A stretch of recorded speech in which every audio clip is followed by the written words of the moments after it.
Ko tēnei te timatanga o ngā rangi e ono te kaupapa kirihimete ki te marae o Manurewa. Nā reira, he pē ke kai, he tihiti hauora, he pere ana hoki mā ngā tamariki te hua ki ngā whānau e 2,000 kua tono āwhina atu i te marae. Kai a muri wai hei ngā whakamahuki. Kua tae mai te kirihimete me ngā kaupapa hei kaupare atu i ngā taumahatanga o tēnei kaupeka o te tau, ki runga i ngā whānau. Koe ni te rā tuatahi mō nā rā e ono, haere ake nei, tukuna atu e ni o nā pauaka kai, me nā prehena ki nā whānau e haramai nei. Me te mea, ko kite ai hipa atu te 2,000 o nā whānau e haramai ana. Kua mahi ngātahi te marae o Manurewa me te tāpui atawhai o Tāmaki Makaurau, kia ko ke whakamua ngā rā e ono te kirihimete. Kia haumaru ai ngā whānau o tira, he kaupapa tēnei e kōkiri tia ana e ngā marae maha pērā i te marae o Papakura o Papatuanuku Kokiri anō hoki.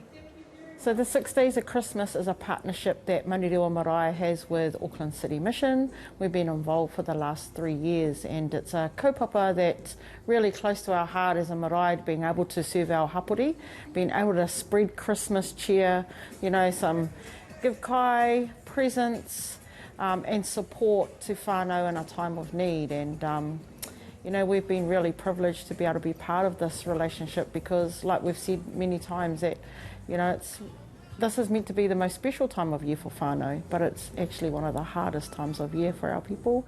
Neke atu te 2,000 ngā whānau e āwhina ana te marae, a no ngā iwi katoa o te ao. We help all whānau, and what we see is the need is right across all ethnicities. In fact, not just ethnicities, we're seeing whānau that would never have access to this support before. You know, whānau that are employed, low income earners, are still needing this support.